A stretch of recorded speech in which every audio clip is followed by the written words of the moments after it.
இந்திய நாடாளுமன்ற விவாதத்தில் ஏன்ஸ் வார்த்தைகளை பயன்படுத்திய எம்பிக்கள். இந்தியாவில் பரீட்சை முறைகேடுகளுக்கு எதிராக கரப்பான்பூச்சி ஜனதா கட்சி இளைஞர் அமைப்பினால் முன்னெடுக்கப்பட்ட தீவிர போராட்டங்களை தொடர்ந்து கல்வி அமைச்சர் தர்மேந்திர பிரதான் தனது பதவியில் இருந்து விலகினார்.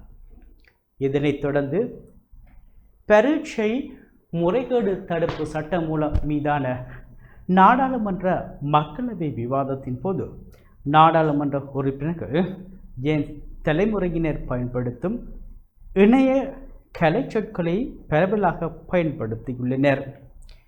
இதன்படி சிவசேனா நாடாளுமன்ற உறுப்பினர் ஸ்ரீகாந்த் ஷிண்டே மற்றும் பாரதிய ஜனதா கட்சி நாடாளுமன்ற உறுப்பினர் தேஜஸ்வி சூர்யா ஆகியோர் எதிர்க்கட்சிகளை விமர்சிக்க யதார்த்தத்துக்கு புறம்பான கற்பனை என்ற வார்த்தையை பயன்படுத்தினர்.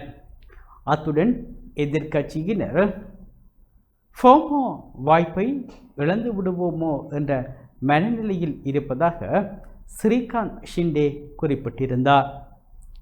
பிரதமர் நரேந்திர மோடி இந்த சட்டமூலத்தை கொண்டு வந்ததன் மூலம் சரியான தீர்வை எட்டியுள்ளார் என்பதை சுட்டிக்காட்டிய பாரதிய ஜனதா கட்சி நாடாளுமன்ற உறுப்பினர் பான்சுரி சுவராஜ் சரியாக கணித்தல் அல்லது தீர்வை அறிதல் என்ற வார்த்தையை பயன்படுத்தினார்.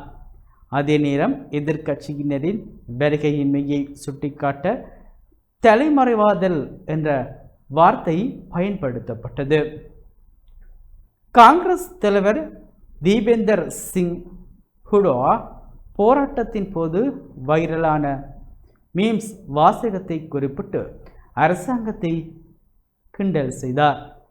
ஆரம்பத்தில் நாம் ஏன் ஏன்ஸ் தலைமுறையின் மொழியை பேச வேண்டும் என கேள்வி எழுப்பிய எதிர்க்கட்சி நாடாளுமன்ற உறுப்பினர் சுப்ரியா சுலோவும் பின்னர் டெலிலு என்ற வார்த்தையை பயன்படுத்தினார்.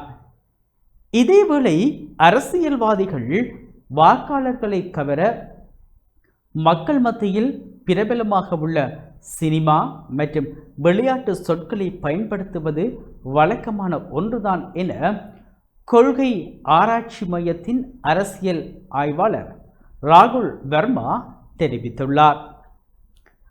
அதே நேரம் டிஜிட்டல் மானுடவியலாளர் பயல் அரோரா குறிப்பிடுகையில் இளைஞர்களின் மொழியை பேசுவது கலாசார விழிப்புணர்வை காட்டுமே தவிர அதுவே அரசியல் மாற்றமாகிவிடாது என கூறியுள்ளார். அத்துடன் அரசியல்வாதிகள் ஜேம்ஸ் மொழியை பேசுவது குறித்து கருத்து தெரிவித்துள்ள போராட்டக்காரர்கள், நாங்கள் அவர்களிடம் எங்களைப் போல பேசுமாறு கேட்கவில்லை, எங்கள் கோரிக்கைகளை செவிமடுக்குமாறுதான் கேட்டோம். உண்மையான மாற்றம் இல்லாமல் வெறுமனே எங்கள் மொழியை நகலெடுப்பது எங்களை கவராது என தெரிவித்துள்ளனர்.